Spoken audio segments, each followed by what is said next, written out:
감사합니다. 우리 수요일 날 또 함께 모여서 하나님의 말씀을 나누며 귀한 은혜를 함께 나눌 수 있어서 감사합니다. 특별히 오늘 시편을 공부할 때 정말 시편의 저자들이 하나님을 찬양했던 것처럼 우리의 믿음 생활도 하나님을 찬양하며 기뻐하는 생활할 수 있도록 인도해 주시옵소서. 예수님의 이름으로 기도드리옵나이다.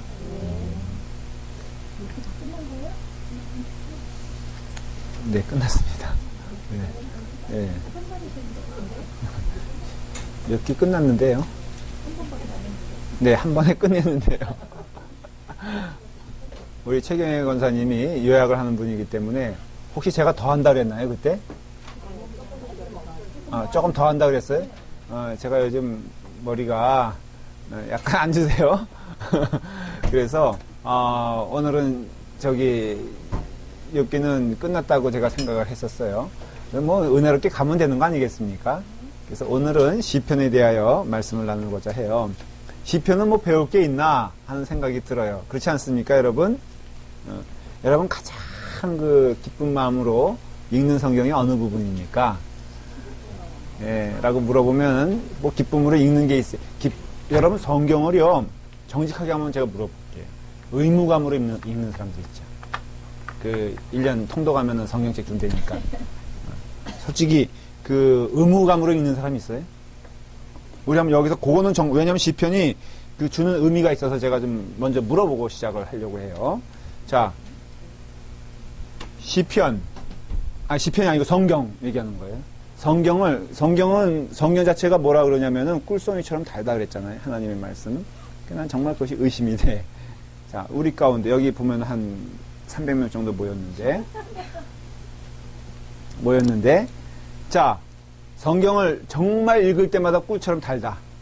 정말 하루 안 읽으면은 안 된다.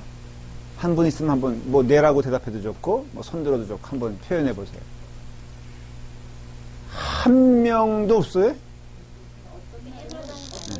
그러니까 평균, 그러니까 저는 어떤 이렇게 단순한 수치를 얘기하는 게 아니라 그냥 우리 삶에 있어서 자꾸 이렇게 이상한 말씀 하지 마시고, 정말 꿀처럼 달다. 근데 성경이 참, 나 없어서는 안 된다.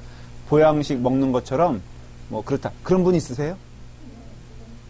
진짜예요? 그래요. 오케이.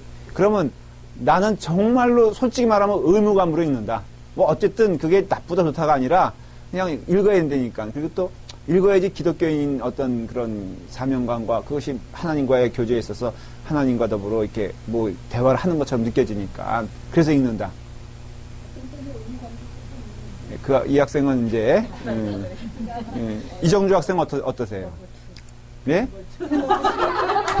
뭐라 그랬어, 지금? 넘버 2. 그렇지. 그러니까 읽긴 읽죠. 그런데, 목사님이 하도 읽으라 그러고 또 좋아 보이니까 또 기독교인이라면 당연히 그렇게 되지 않는가. 그래서 읽죠. 예. 그러니까 언제든지 떠날 수도 있는 거죠. 안 떠나려고. 그러니까 좋은 건 아니까. 마치 인삼 맛있어요, 여러분들?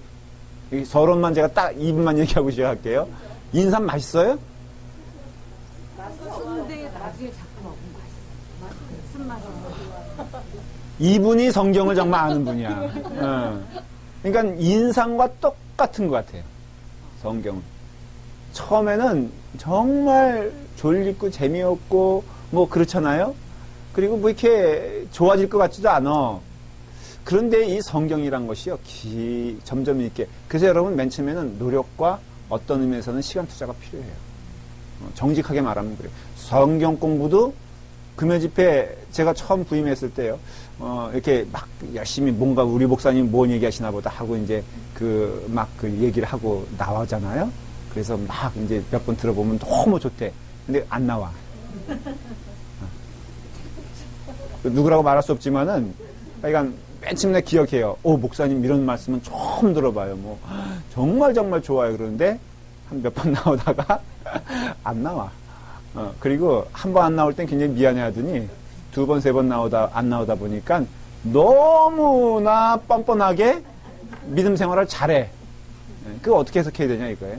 바로, 그렇다고 해서 또 지목하여 그렇게 하지 말고. 근데 나와야 돼요. 정말 저는 제가 확신을 가지고 점점 더 제가 여러분들에게 연구를 할 거예요. 어떻게 하면 나오게 할까를 연구할 것은 금요 집회 수요일 날 이렇게 배워야지 믿음이 자라요.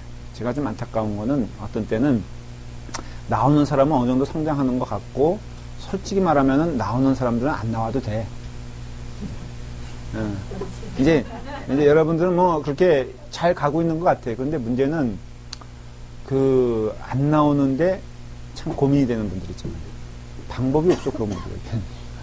들으려고 하지도 않고 자기 그냥 식대로 가는 거야. 변화도 없어. 근데 그런 사람들은 굉장히 unstable해요. 보면은 불안해. 조금만 일에 대하여 그냥 탁 반응하는 거. 그 다음에 그러면서도 상처받아가지고 그것도 본인도 수습하느라고 또 한 몇 개월 걸리고 이런 건 아닌 것 같아요. 자, 하여간에 그래서 이제 이정주 교를 내가 경계하는 마음으로 얘기하면요, 절대 수요성형공 빠지면 안 돼. 네, 그러니까 노력해야 돼.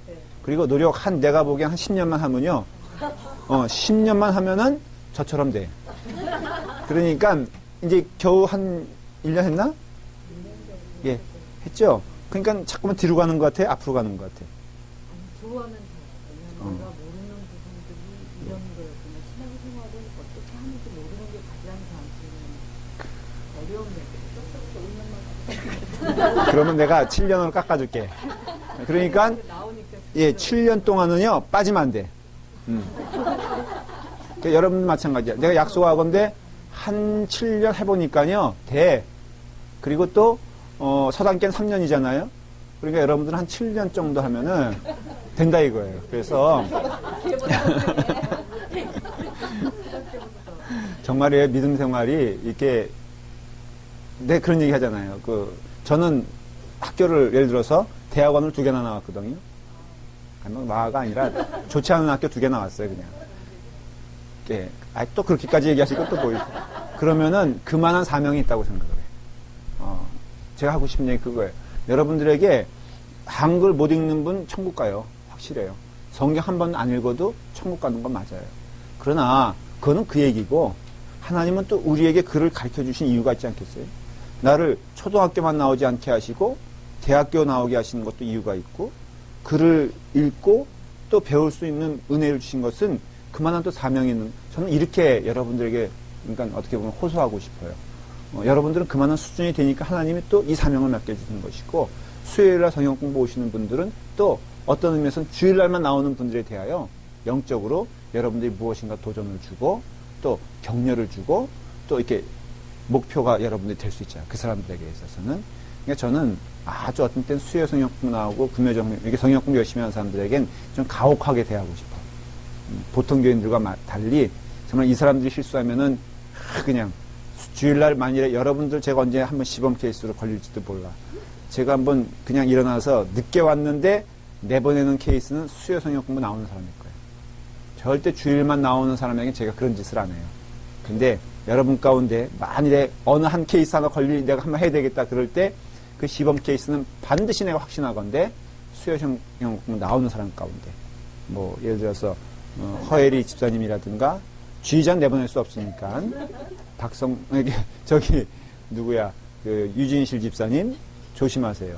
괜히 예배 시간에 졸다가 쫓겨나가는 인간들은 수요성경 공부 나오는 사람들 가운데서지 절대로 주일날만 간간히 나오는 사람들은 제가 뭐라 그러지 않아. 그만큼 사명이 있기 때문에. 자, 왜 이게 성경이 재밌냐, 재미없냐 얘기했냐면요. 시편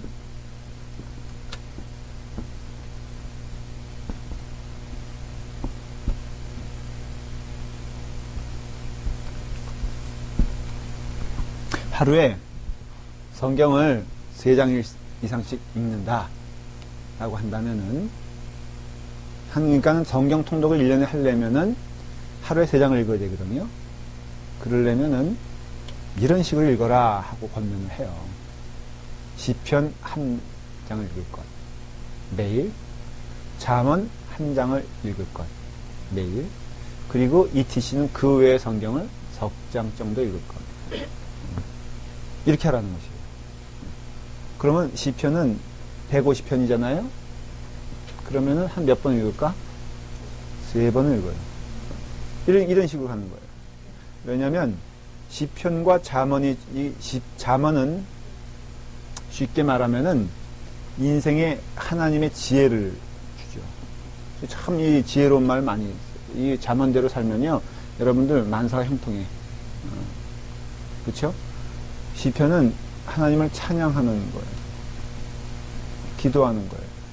그 다음에 감사하는 거예요. 이 세 가지가 큰 띠이에요. 시편은. 시편의 세 가지는 뭐라고요? 찬양, 기도, 감사예요. 그래서 여러분들이 시편 읽으면 하나님을 찬양하게 되고요, 하나님께 기도하게 되고, 하나님께 감사하게 돼요. 여러분, 이 인생이 불행하겠습니까? 행복하겠습니까? 행복하겠죠? 그래서 시편 한 절, 한 장 읽고, 한 편이라 그러죠.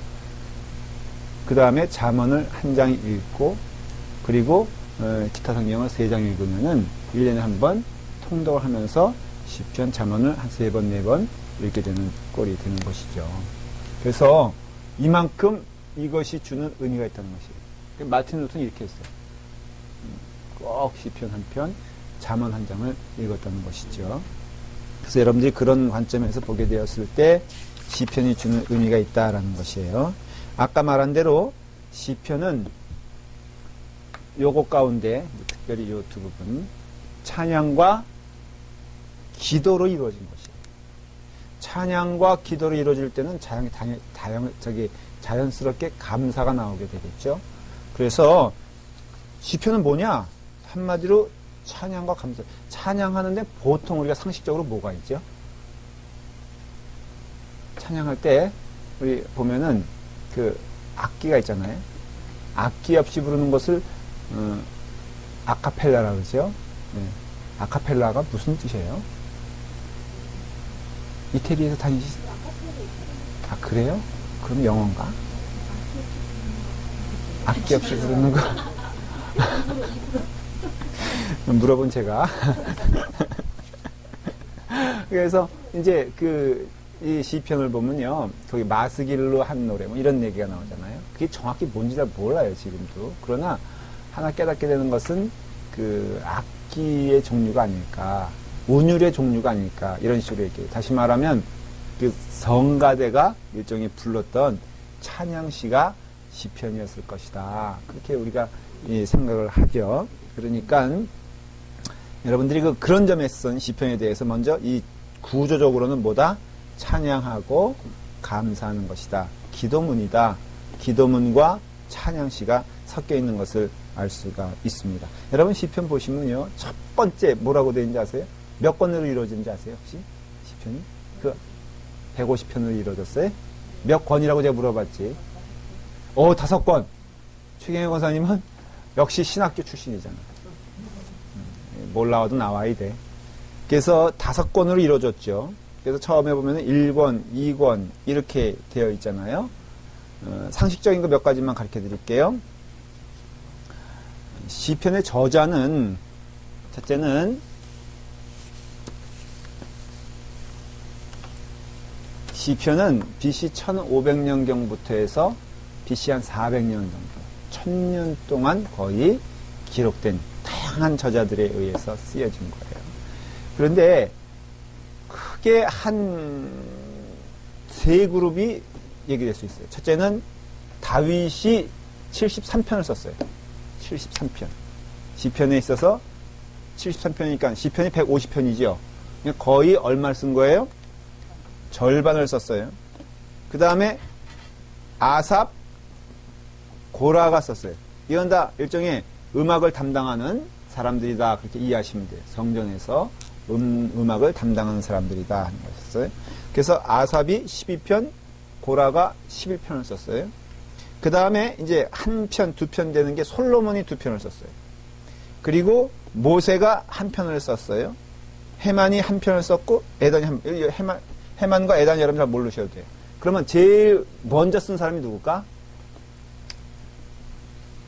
모세인 것을 알 수 있죠. 그렇죠? 모세가 몇 년도 사람이에요?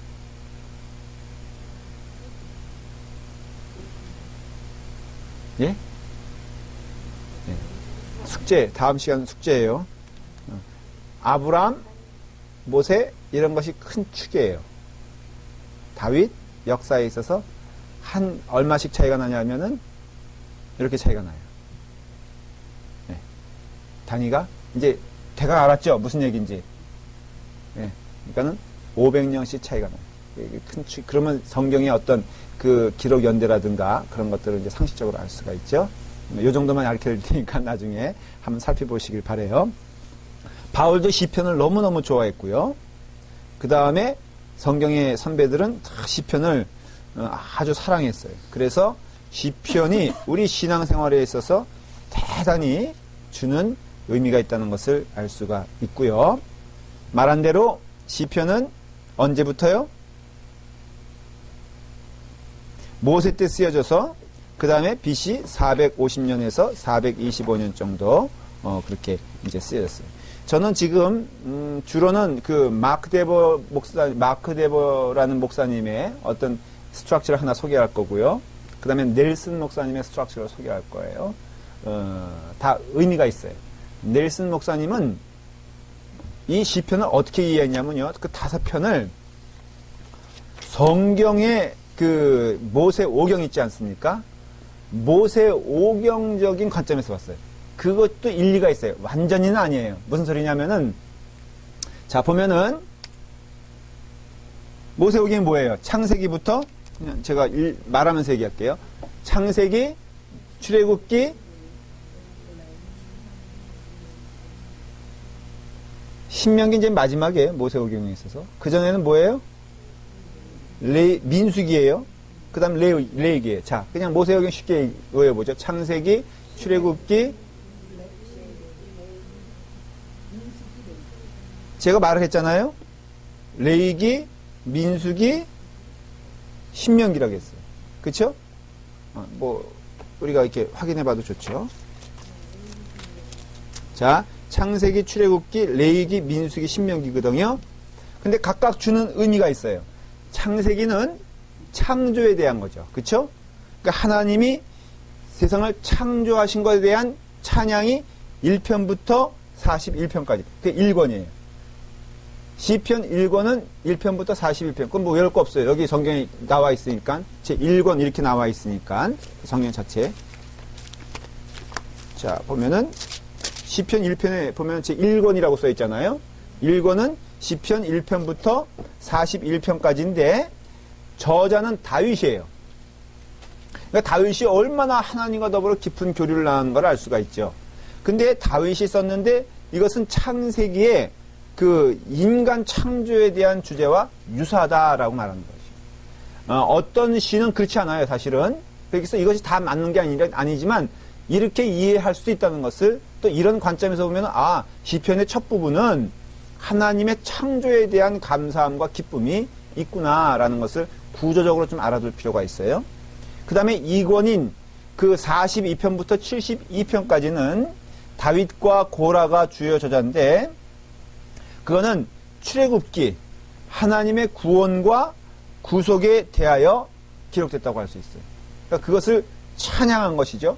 하나님의 구원과 구속. 그 다음에 제3권은 73편부터 89편이에요. 말한 대로 1권, 2권, 3권은 시편에 이미 성경에 있어요. 아삽이 기록되어 있어요. 아삽이 기록했어요. 그런데 아삽은 레위기에서 나오는 예배와 레위기는요, 여러분들 주제가 예배와 성소입니다. 레위기 자체가. 그러니까 레위기는 예배와 성소인데 그것을 아삽이 기록했다는 것이에요.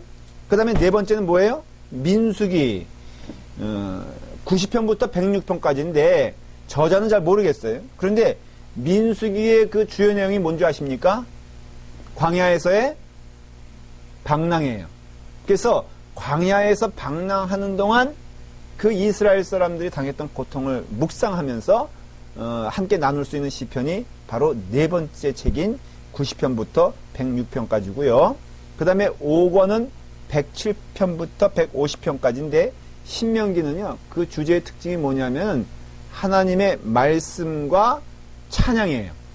그래서 뒤에 갈수록 여러분 느끼는지 모르겠지만은 시편 107편부터 150편까지는 하나님에 대한 찬양이 많아요. 말씀드린 대로 이것이 정확히 이렇게 근거가 이렇게 이루어진다라는 그런 뜻이 아니라 이런 관점에서 봤을 때 아 그렇구나 성경이 이렇게 이루어져 있구나 시편이 이렇게 이루어져 있구나 라는 것을 알 수가 있어요. 자 그런 관점에서 봐서 제가 크게 시편에서 나오는 어떤 신앙적이며 신학적인 특징을 제가 한 7가지를 말씀을 드릴 거예요. 요것을 여러분들이 조금 오늘 들으면은 아 시편의 내용들이 이런 관점으로 이루어져 있구나 하면은 여러분들이 앞으로 성경을 읽을 때 시편을 읽을 때 더 많이 큰 도움이 되겠죠. 에브람 링컨 아세요 혹시? 예, 미국 대통령이죠. 에브람 링컨이 신앙적인 사람이었을까 아니었을까? 그 신앙적인 사람이 어떻게 그렇게 신앙적인 사람이 됐을까라고 물어본다면은 에브람 링컨은 엄마를 얘기를 해요. 그러니까 엄마를 얘기하는데 엄마가 뭐라고 했어요? 여러분 잘 아시는 얘기일지도 몰라. 얘야, 내가 너에게 줄 것은 없다. 가난했잖아요. 얼마나 가난했으면은 국민학교뿐이 못 나왔겠어. 그러니까는 얘야, 내가 내게 줄 것이 없다. 그러나 내가 너에게 줄 것 딱 하나가 있는데 성경이다. 너는 이 성경 말씀대로 살아라. 그러면은 너는 승리할 것이다. 그래서 이 성경 하나를 줬어요. 여러분 위대한 사람들 이렇게 보면요 거창한 거 주지 아니하고 아니 뭐 이렇게 세상 보기에 애들 망하게 하려면은 재물을 주는 게. 그래서 여러분들은 참 감사하죠. 초이스가 없잖아. 선택 여지가 없지. 줄 수 있는 재물이 이렇게 없으니까 낙심하지 마세요. 선물, 그러니까는 재물을 선물로 받은 그 자식치고요. 정상적으로 저는 이렇게 가끔 보면 삼성 뭐 그룹, 뭐 현대그룹, 뭐 2세들 해가지고선 이렇게 재물 뭐 이렇게 받고 그런 거 보면요. 제가 없어서 그런 게 아니라 정말로 이렇게 하나도 안 부러워. 여러분 부러우세요? 우리 박성수 집사님 어때? 제가 보니까 나이가 비슷할 것 같아. 그 딸들 보면은 이렇게 멋있어요? 네, 됐어요. 예. 근데 그거는 아닌 것 같아요. 별로 이렇게 행복해 보이지도 않고요. 저는 그게 멋있어 보이지도 않아. 뭐 이건희 씨도 뭐 이렇게 그 레슬링 선수였다 그러는데 지금 뭐 이렇게 더더더 떨면서 다니잖아요. 몰랐어요? 레슬링 선수였대요. 고등학교 때. 근데 지금 뭐 이렇게 나이도 별로 얼마 안 든 것 같은데 돌돌돌 떨고 다니잖아. 저는 제가 더 좋은 것 같아. 그냥 이렇게 뭐 어디 가도 누가 나를 뭐라 그러지도 않고 뭐 경호원도 필요 없고 얼마나 감사해. 그렇죠? 그런데 하나님께서 주시는 그 축복의 말씀 이건 여러분들 줘야 돼요. 자녀에게 그건 제가 확신할 수 있어요. 여러분들 그 자녀들에게 말씀 주십시오. 반드시 아이들이 집으로 돌아옵니다. 나갔던 자녀라면. 그리고 여러분들이 그 말씀을 주고요. 그것을 유산으로 남겨놓으면 주일학교도 그래서 제가 저희 전사님 그때 사역자들에게 제가 말하는 게 뭐냐. 말씀을 주십시오. 그거 주면 됩니다. 그거 주면 삽니다, 아이들이. 반드시 삽니다. 우리 교회가 그 길로 가야 되거든. 그런데 이와 같이 이제 그 아브라함 링컨이 뭐라 했냐면요. 시편이 최고다. 아까 말한 대로 시편 한 편씩 읽으라고 했잖아요. 그래서 아브라함이 바로 그런 사람이었어요. 이렇게 스스로 고백을 해요. 나는 매일 하루 아침에 시편 한 편은 꼭 읽는다 그랬어요. 이 사람이 전쟁 때도 3시간 넘게 하루에 기도했잖아요. 그러니까 이와 같이 우리가 보면은 그 마틴 루터도 뭐라 했냐면요. 시편을 가르쳐서 아까 말했는데 모세오경처럼 이렇게 해석한 것처럼 성경의 요약이라고 그랬어요. 마틴 루터도 시편, 그러니까 여러분들이 그 시편을 깊이 한번 친해 보십시오. 오늘 이 말씀 이후로 이제 이렇게 배우는 게 지금 시작이잖아요. 그러면 여러분들 시편을 묵상을 하고 수요성역 공부 때문에 그걸 도전을 해야 되는 생각이 지금 성령님의 음성을 들었네. 외우게 해볼까? 불가능할 것 같아요? 제가 이건 재미있는 예화 하나로 제가 자극을 줄게요. 전에 했던 교회 제가 성경 2가지를 했어요. 성경 퀴즈 대회를 자주 했고요. 이런 작년에 했던 식으로 성경 암송 대회를 했어요. 한 번은 전 교인들에게 로마서 8장 다 외우라고 했어요. 추수감사절. 그래서 로마서 8장을요. 전 교인들이 다 일어나. 그리고 비디오 카메라로 다 찍으라고 그랬어요. 제가. 진짜로 그렇게 했어요. 연세 드신 분은 상관없다. 변명하지 말고 1년 동안 못하냐? 그래서 로마서 8장을 다 읽어오라고 했어요. 아니, 외워오라고 그랬어요. 외워오라고. 외웠게 못 외웠게. 불가능한 거 없어요. 연세 드신 분들. 우리 사모님 맞아요, 틀려요? 네, 그렇죠. 우리 집사람만 못 외웠어. 그랬는데요. 정말 은혜로웠어. 다 일어나 생각해 보세요. 이제 느헤미야 시대 때 율법을 낭독하는 것처럼 전 교인들이 일어나서 오늘 우리가 헌금도 드리지만은 우리 하나님 말씀을 드립니다. 젊은 애들부터 시작해가지고요. 연세 드신 분들까지. 물론 제가 이렇게 약간 과장된 거야. 못 외우신 분들, 버벅거리는 분들 다 있긴 있었어. 그렇지만은 전반적으로는 다 외웠어요. 그 다음에 주일날 오후에 성경 퀴즈 대회를, 성경 암송 대회를 했어요. 그때 한 게 뭐냐면 로마서 8장을 다 외우니까 이건 기본이고 그 다음에는 시편을 외우라 그랬어요. 엑스트라로. 그랬더니요. 결국은 오후 2시에 시작했는데 오후 6시가 돼도 끝나질 않았어요. 왜냐하면 한 6명 정도가 여자들 특별히 정말 무서워. 나이는 요 또래야. 딱 요 또래. 정말 머리 좋은 때. 이거 아니 여러분 때예요. 뇌세포 이거 뭐에 쓰겠어. 그래가지고는 그것도 경쟁이 붙었는데 과장 안 하고요. 한 70편 80편을 외우더라고. 그냥 외워. 건들면 그냥 나오는 거야. 전 맨 처음엔 쉽게 끝날 줄 알았어요. 그래서 제가 실수했다 그랬어요. 왜냐하면 왜 70편 뿐이 모르냐면 그 스탑 시켰어. 교인들 집에 가야 되는데 그것도 나중에 듣다 보니까 너무 지루하더라고. 그렇지만은 이 사람이 외우는 거야. 외웠는데 시편 2편을 낭독하겠습니다. 하더니 아나운서처럼 잘 나오는 거예요. 뭐 헷갈림도 없어. 시편 35편 또 외우는 거예요. 시편 125편 외우는 거예요. 그러니까는 그 사람 끝났죠. 옆에 있는 또 경쟁자가 외우고 해가지고 결국은 4명이 공동 우승을 했어. 그것도 말한 대로 오후 5시 넘어가니까 도저히 안 되게 해서 그거 한 번 하고 절대 그 다음부터 암송대회 안 해요. 여러분 얘기가 돌아와서 우리 한번 해볼까요? 상품? 김치 냉장고 카달로그. 제가 목회하는 과정의 또 하나 특징은요, 상품은 쥐꼬리만 한 거죠. 왜냐면 의도가 상품 보고 하지 말라 이거예요. 그냥, 만족함에 여러분들 감사함에 하십시오. 그랬더니, 그래서 내가 우리 교회와 이 옛날 교회 비교해 보면은, 우리 교회가 훨씬 나아. 확신하건대. 왜냐하면 더 많이 할 걸 내가 알고 있기 때문에. 권사님 하실 거 아니에요? 하라면, 그지요? 그래서 제가 수요성경 나오신 분들은 오늘 내가 성령의 음성을 들었다 생각하고 한번 시편을 우리 추수감사절에 여러분들만 그 다음에 때로 나와서 한 사람 나오면서 그러니까 우리 한 10편 정도 한번 외워볼까? 그러면 수요성경 공부 부흥할 것 같아. 좋으시면 아멘 하시고. 오케이. 이정주 교훈은 어떻게 생각하세요? 우리 박성수 집사님은? 도전될 것 같지 않아? 우리 지은 자매는 오늘 처음 나왔는데 한번 해볼래? 오케이. 됐어요. 자, 아무튼 간에 그렇습니다. 자, 그래서 여러분들이 어떤 그렇게 믿음의 선배들 뭐 에브라임 링컨도 그랬고 그 다음에 마틴 루터도 그렇고 이 시편에 대한 각별한 얘기를 했어요. 그 이유가 있다는 것이에요. 바울도 시편을 사랑한다고 그랬거든. 그러니까 여러분들도 그런 점에서는 하나님 말씀을 사랑하길 바랍니다. 자, 영적인 특징, 시편에 있어 영적인 특징 첫 번째는 뭐냐면은 이 시편은 찬양으로 이루어졌다는 거예요. 찬양으로. 첫 번째, 찬양으로 이루어졌습니다. 당연한 얘기죠.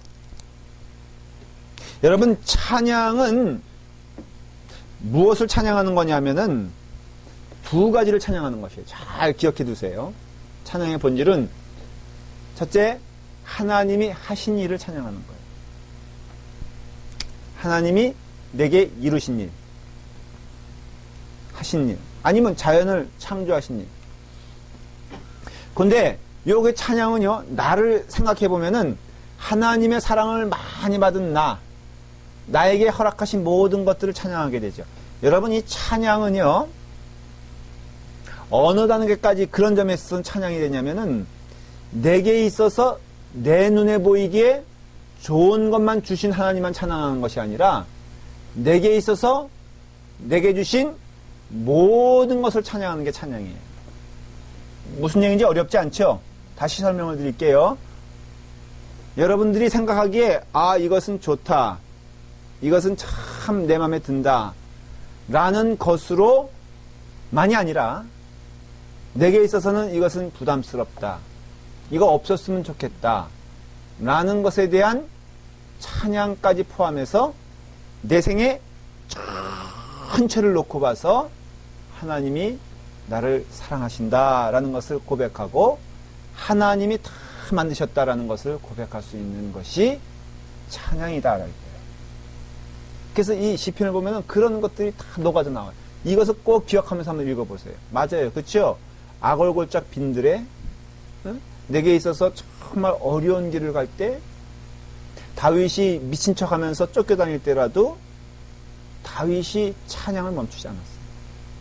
그 말의 뜻은 아마 저는 이렇게 해석을 해요. 이건 제 해석인데 과거를 보면요 미래가 보여요.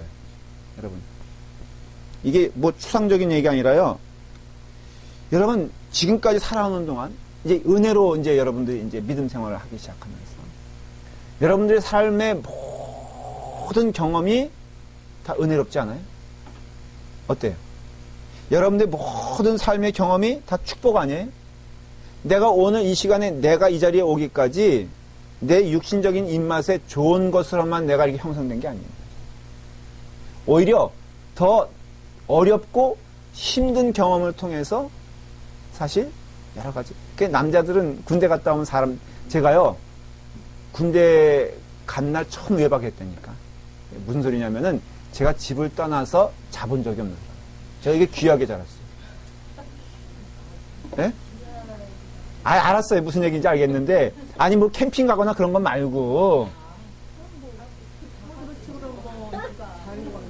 다 그래요?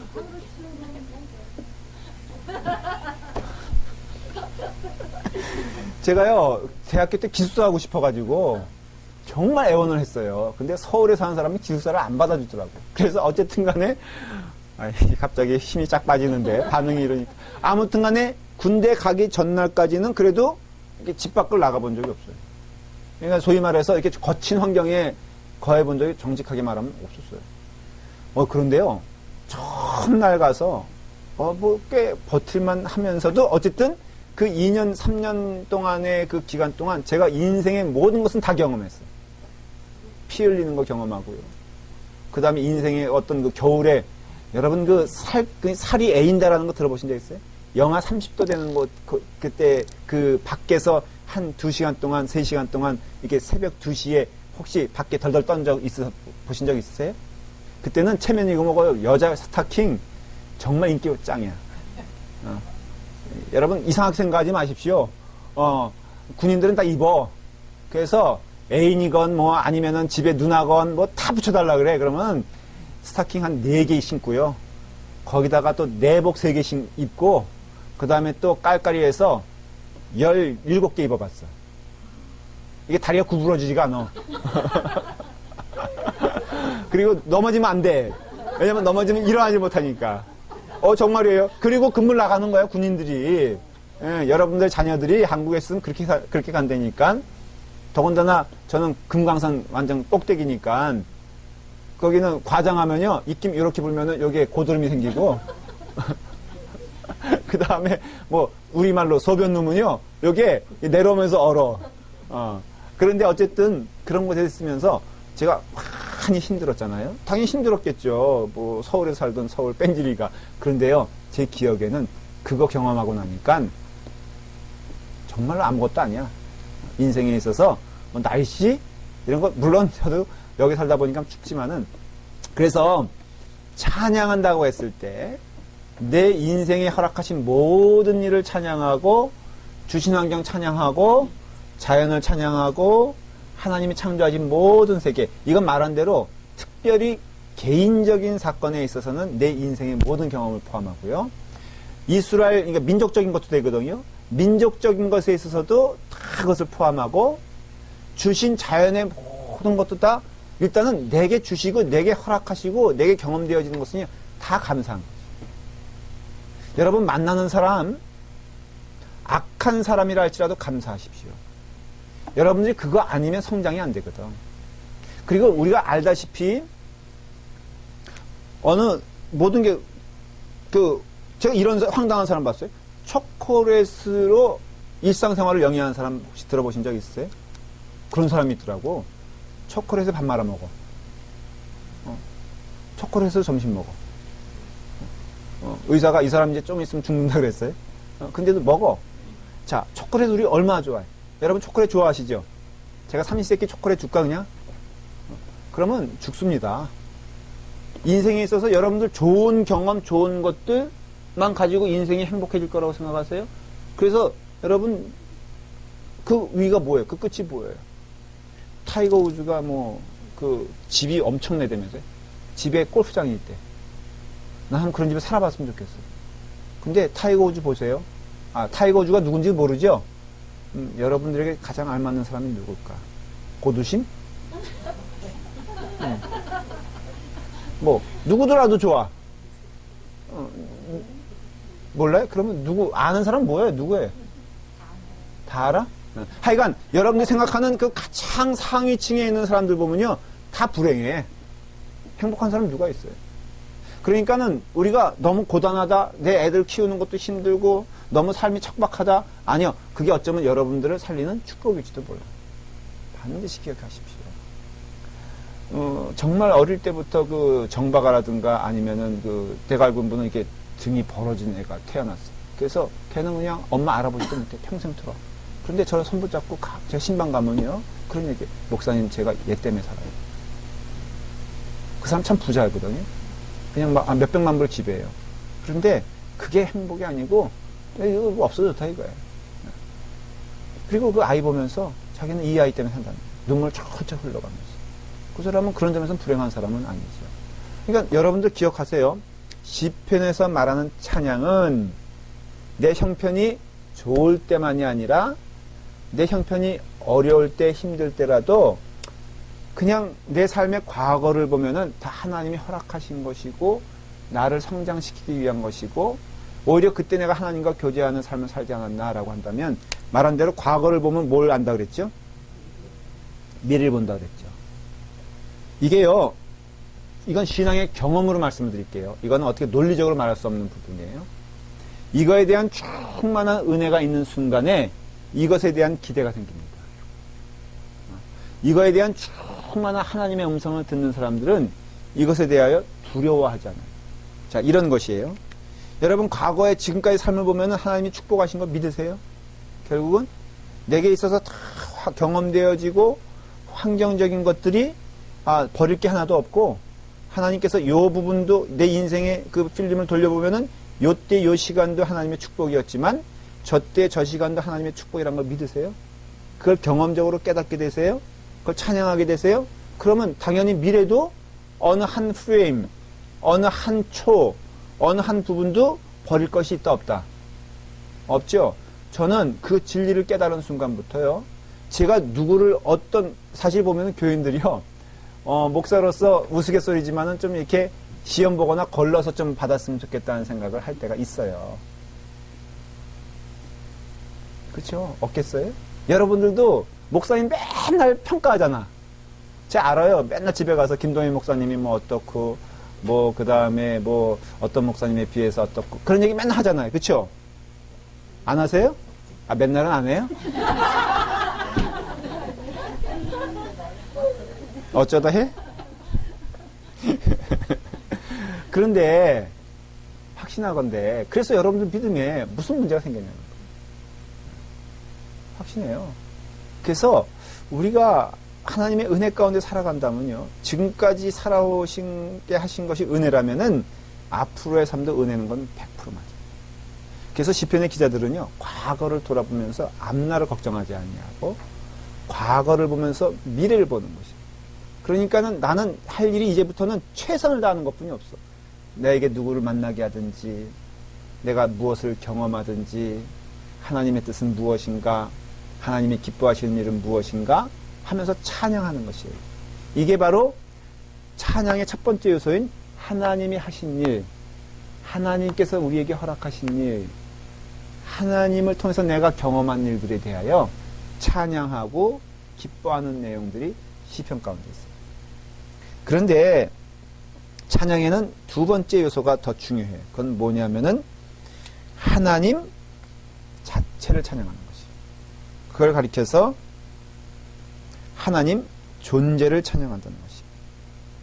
시편 148편 한번 볼까요?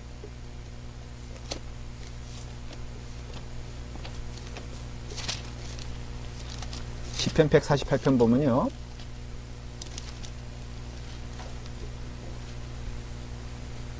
자, 한번 읽어볼까요? 시작. 할렐루야. 하늘에서 여호와를 찬양하며 높은 데서 그를 찬양할지어다. 그랬죠? 150편. 시작. 할렐루야. 그의 성소에서 하나님을 찬양하며 그의 권능의 궁창에서 그를 찬양할지어다. 여러분 보면은 여기서 지금 이렇게 보여지는 것이 뭡니까? 146편 제가 한번 읽어볼게요. 할렐루야 내 영혼아 여호와를 찬양하라 그랬죠. 147편 할렐루야 뭐라고요? 우리 하나님을 찬양하는 일이 선함이여 찬송하는 일이 아름답고 마땅하도다 그랬죠. 144편 나의 반석이신 여호와를 찬양하리로다 찬송하리로다 그랬죠. 자 보십시오. 공통점이 뭐예요? 하나님을 찬양하는 거예요. 하나님을. 사실은 이 두 번째에도 포커스가 우리가 맞춰져 있어야 돼요. 신앙생활에 있어. 찬양은 사실은 뭐예요? 아주 단순화시켜서 말한다면 그렇다면은 찬양은 하나님을 찬양하는 것이에요. 그러니까 하나님이 누리게 하시는 일, 하나님이 내게 경험하신 일, 내가 그러면서 내 심중에 하나님을 찬양하고자 하는 마음, 그것도 중요한 것이에요. 그렇지만은 궁극적으로는 뭘 하는 거예요? 하나님을 찬양하는 거예요. 그냥 모든 자연의 천지 만물들은 어떤 영적 법칙이냐면은 이 하나님을 중심으로 딱 그 자리에 서 있는 거예요. 그게 바로 그 존재의 의미가 있는 것이에요. 그러니까 인간의 존재의 의미도 사실은 어려운 게 아니에요. 뭐예요? 하나님을 바라보고 있는 것이야. 그리고 천사가 하나님을 찬양하는 것처럼 인간도 어느 때 가장 기쁘고 즐겁냐 하면은 그 사명을 감당할 때인데 그게 언제냐면은 하나님을 찬양할 때예요. 자, 그렇다면은 이거 연결되어 있는데 우리가 복음성학에서 늘 제가 찬양을 얘기할 때 뭐라고 말하죠? 그것이 하나님을 찬양하는 것을 잘 봐야 된다 그랬죠. 그래서 요즘은 찬양, 복음성가도 조심해서 좀 불러야 돼. 너무 내 마음에 이렇게 복받치는 그런 내용들로는 찬양이 채워지면 안 돼요. 내 마음의 상태 그래서 그걸 부인하는 거 아니에요. 가끔 저도 불러요. 아침 안개 눈앞 가리듯. 내 마음이 어떻게 된다 그러죠? 그런 거 있잖아요. 그러니까 내 마음을 표현하는 거 찬양일 수 있어. 그러나 찬양이 사실은 궁극적인 것은 하나님을 찬양하는 거예요. 그래서 여러분들의 인생에 있어서 가장 중요한 것은요. 여러분들이 그 하나님이 주시는 도구에 주목하지 말고 하나님 자신에 주목하라고 그러잖아요. 그러니까 하나님이 주신 것에 대한 누림에 대한 찬양보다도 더 귀한 것은 하나님을 찬양하는 것이에요. 그래서 다윗은 그러면요 언제나 어느 때나 찬양할 수 있어요. 물론 하나님이 내게 주신 삶의 모든 걸 찬양하는 것도 귀한 일이지만 하나님은 어디나 계시잖아요. 내가 골짜기를 걸어갈 때도 하나님 계시고 내가 좋은 곳에 있을 때도 하나님 계시고 그래서 다윗이 왜 시편을 가장 많이 썼는가는 그의 인생을 통해서 하나님의 존재의 의미를 보라는 뜻도 돼요. 저는. 그러면 다윗의 존재를 좀 볼 필요가 있어요. 삶을. 자, 이 사람은 크게 세 종류의 어떤 모습을 보여줘. 첫째는 시련기예요.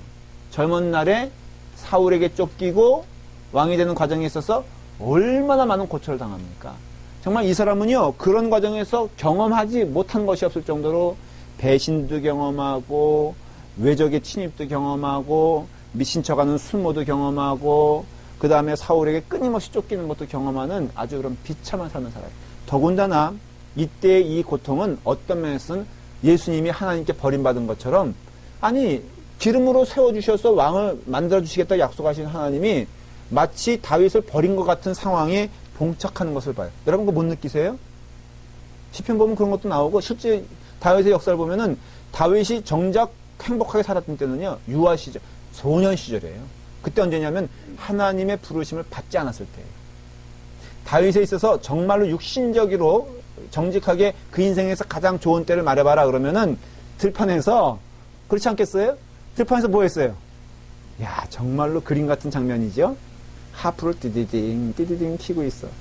그러면 양들이 그냥 저 푸른 초원 위에 풀을 뜯고 있어요. 시원한 그늘가에서 띵기딩 하다가 그냥 뭐 늑대 한 마리 오면은 그 돌멩이 하나 던지면은 잡아서 먹고, 사자 오면은 아가리 찢어가지고 그 다음에 쩍쩍거리고, 그다가 또 졸리면 자고, 산에는 산딸기가 있고, 머루가 있어서 먹어가면서, 목마르면 개울가에서 물 마시고, 이때 띵기댕 하다가 어느 날 갑자기 사무엘이랑 할아버지가 와가지고 너 왕 될 거다 하고서 뜩 했더니 그 다음부터 만사 형통커녕 그 다음부터 사울에게 끌려가가지고 창에 맞아 죽을 뻔하고, 그 다음에는 맨날 쫓겨다니잖아요. 그러니까 그 인생이 가장 행복한 때는 오히려 하나님의 부름 받지 않았을 때 것이다, 그렇게 생각을 해요. 제 말이 상상이 가죠? 그러니까 여러분들이 있어 인생이 가장 어떻게 보면 좋은 때 언제예요? 예수 안 만났을 때가 있어요. 예수 믿고 나면 어떻게 돼요? 정말 예수님의 예언이 딱 맞잖아. 이제는 너는 네가 원치 않는 곳으로 가며, 거기 딱 맞아. 그러니까 여러분, 망아지, 고삐 풀린 망아지처럼 지멋대로 사는 인생 진짜 좀 깨달아야 돼. 교회 안에서 지승길대로 사는 사람들 있잖아요. 정말로 회개해야 돼. 근데 은혜 받았다 그러면서 지승길대로 사는 사람들이 있어. 이게 까짜야. 적어도 은혜 받은 사람들은요, 자기 성질대로 못해. 자기 멋대로 말 못해. 여기서도요, 정말 은혜 받은 사람은 돌봐야 되고, 배려해야 되고. 오늘도 보세요. 점심 한 끼게도 걱정하고 준비한 사람들은 누구예요? 은혜 받은 사람이지, 고삐 풀린 망아지들은 왜 메뉴가 이러냐고 맨날, 오늘도 김치찌개 지난번에 먹던 거 남은 거 지금 끓이는 거죠? 저기, 새로 했어요? 할렐루야. 난 또 내가 좀 시험에 들었지. 지난번에 혹시 끓여놨던 거 괜히 또 울고 먹는 거 아니야? 이런 식의 있던 믿음의 사람은 뭐냐? 이 고삐 풀린 망아지. 시련 다 겪었어요. 그쵸? 그 다음에 왕이 됐어요. 그 왕이 됐는데, 이게 높아지잖아요, 사람이. 물론 다윗이 완전한 자가 아니에요. 그래서 중간중간 실수도 하고, 하지만 이 사람의 삶을 보면요, 왕이 되었을 때 더 어때요? 하나님께 나아간 것을 경험합니다. 말년에 그의 인생에 있어서 거의, 왕도 뭐예요? 결국은 두 손 놔야 되잖아요. 결국은 아무것도 아니잖아요. 그러한 과정에 있어서 다윗의 많은 시는 또 말년에 쓰여진 시. 야, 그러니까 다윗은요, 이 전생애가 다 하나님의 은혜야. 그러니까 다윗은 뒤를 돌아만 보면 볼수록 은혜예요. 여러분, 은혜 받는 비결 하나 말씀드릴게요. 현재에 살면서 과거를 한번 유추해보고, 회고해보고, 생각해보시기 바랍니다. 그리고 생각해볼 때, 그 입술에서 감사가 나오면은 그 사람은 축복받은 사람이에요. 여러분들 남편에 대해서 감사해요? 현재의 남편이 과거의 그 연인인 건 알고 계시죠? 어디 차이가 있나요? 그날 밤잠을 못 이뤄가면서 그 사람을 생각하며 눈물로 지샜던 그 사람이 지금의 그 남편인 건 알고 계시죠? 아니에요? 딴 남자예요? 아니잖아. 지금 그 남편이 아무리 왼수 같고 아무리 내게 있어서 혹 같은 존재를 할지라도 그 사람을 놓고 밤잠을 못 이루는 그때가 있었다면, 그리고 그것이 내게 있어 모든 인생의 합일 하나라면은, 여러분 남편 감사해야 돼요. 오늘 밤 가서요, 이 성역 공부 나오신 분들은 뭔가 개과천선하고 변하는 게 있어야지. 가서서 좀 이렇게 한번 미쳤다, 제가 격한 말을 쓸 뻔했어요. 그런 소리 들을 정도로 한번 해봐요. 절대로요, 마이너스 아닙니다. 예를 들어 말하면 이런 거예요. 집에 오는 남편을 기다리고 있어요. 아주 이쁜 밥상을 차려놔요. 1년에 한두 번만 하세요. 너무 자주 하면 안 좋아. 아주 이쁜 밥상을 차려놓으시고요. 한복을 입든가, 뭘 입든가, 하여간 본인 생각에 꽃단장 하세요. 너무 또 해가지고 클레오파트라 그렇게 되지 말고, 이 백장미 꽂고 그러지 말고, 하여간 가장 깨끗하게 하고, 남편 올 때 무릎을 딱 꿇으세요. 해보라니까. 무릎을 꿇고 세수대할 준비해요. 그것도 가장 그 꽃무늬 있는 그 플라스틱 그 있잖아요. 색깔은 분홍색. 그래서 거기다가 딱 해가지고 온도도 딱 맞춰가지고 해가지고 거기다가 장미 그 몇 개 좀 이렇게 해놓고 그 다음에 물향수 조금 이렇게 해놓고 오늘 그걸로 결론 맞추려고 내가 지금 이제 작정을 했어요. 그 해놓고 딱 무릎을 꿇고 들어오는 때 당신은 사랑받기 위해 태어난 한번 불러주고 당신 앉아봐 소파에 앉아봐. 그리고 한번 해보라 이거예요. 반드시 효과 있습니다. 100%네요. 예? 해봤어 한번? 예. 오늘 생일 한번 해봐.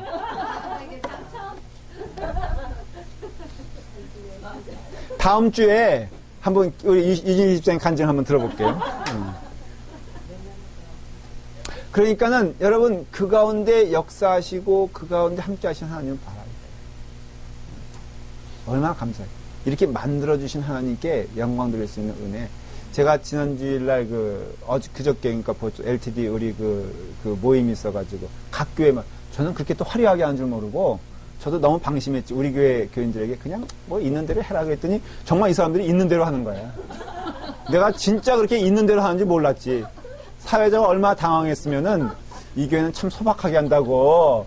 그래서 그 서양원 장로님들 잘 알거든요. 그 그러니까 봉봉 브라더스라고 옛날에 유명한 그 복음 방송에서 그 얘기할까 겁나 우리 교회. 근데 그분이 사회를 봤는데 우리 교회를 멘트하면서는 말할 게 없으니까 굉장히 아주 뭐라 그랬죠?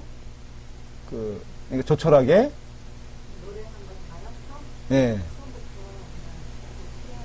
예, 그러니까 잔잔하게 아무런 기복 없이 했다고. 그 말이 그 말이에요.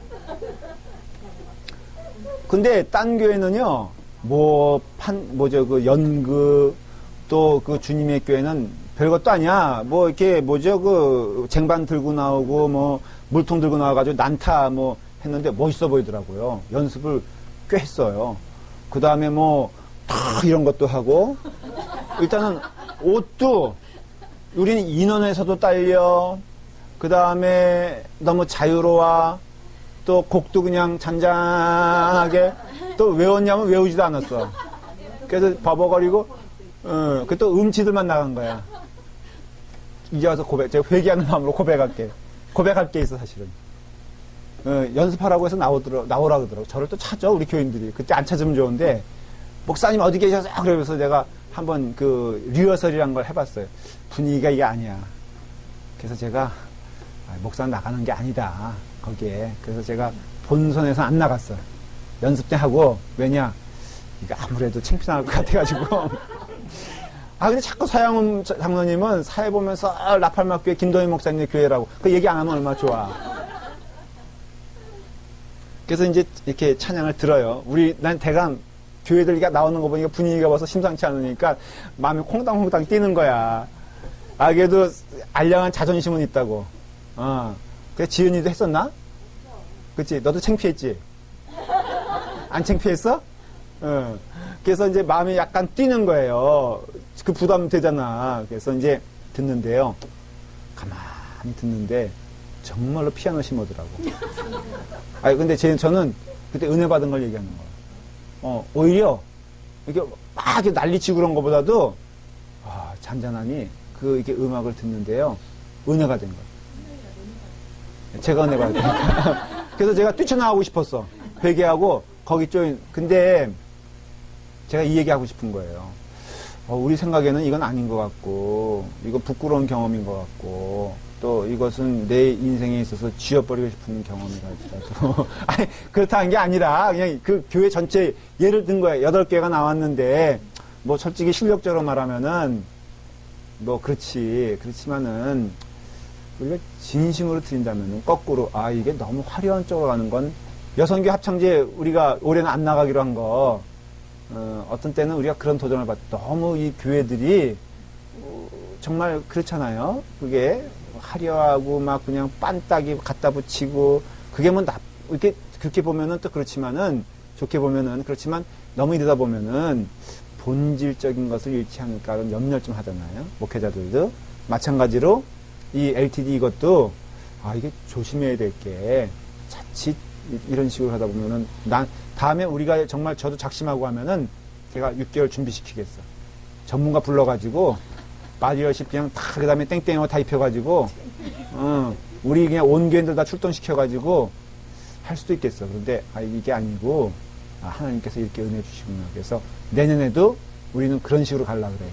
피아노 심으러 가고 그다음에 잔잔하니 이렇게 그래서 저는 요즘은 그런 걸 많이 그러니까 목회 경험적으로 많이 고백되는 게요. 버릴 게 하나도 없어요. 진짜 그래요. 교인들도요. 속색이는 게 어떤지 힘들긴 해도 버릴 게 없어요. 그리고 다 귀해. 일단은 내게 있어서 내 목회적인 경험에서 다 필요한 사람들이란 걸 제가 경험합니다. 그래서 여러분들 하나님을 찬양할 때 두 가지라고 했잖아요. 하나님이 이루신 일을 찬양하는 것도 귀한 일이지만 하나님을 찬양한다는 것은 상대적인 찬양에서 절대적인 찬양으로 가는 것을 의미하는 것이고요. 다윗의 인생의 어떤 경우에서든지 과거를 봤을 때 하나님 찬양하지 않을 순간 없었던 것처럼 그럼 그 미래가 어떻게 되겠어요? 그렇게 되지 않겠어요? 그러면 우리의 삶 가운데 이 어떤 시편의 성경적인 특징 첫 번째 시간 제가 얘기하는 것 찬양의 부분에 대해서는 정말로 우리가 큰 은혜를 받아야 되는데 찬양은 내게 주신 것만 찬양하는 것이 아니라 내게 주신 하나님을 찬양하는 게 본질적인 것이고 하나님을 찬양하는 내용으로 채워진 것이 시편인 것을 알 수가 있어요. 그래서 우리는 시편을 한마디로 찬양시라고 할 수 있거든요. 그래서 그 원래 히브리의 그 언어 그 제목 자체가 찬양시예요. 우리는 시의 어떤 그런 그 포인트를 뒀지만은 시편이라고도 번역하지만은 그러나 엄밀하게 따지면 찬양시고 찬양이 시편인 것을 알 수가 있고 우리가 하나님을 찬양하고 하나님만 영광 받으시는 그런 삶이 될 수 있도록 시편을 통해서 그런 은혜를 받기를 바랍니다. 기도하겠습니다. 아버지 하나님, 주님의 은혜 가운데 우리로 하여금 하나님 찬양할 수 있는 은혜 허락해 주시니 감사합니다. 시편의 첫 번째 시간 우리로 하여금 하나님 찬양하게 하시고 하나님께 영광 돌릴 수 있는 은혜 허락해 주셨사오니 우리의 입술이 살아있는 한 하나님 찬양하며 하나님 기뻐하며 하나님 감사할 수 있도록 인도하여 주시옵소서. 예수님의 이름으로 기도드리옵나이다. 아멘.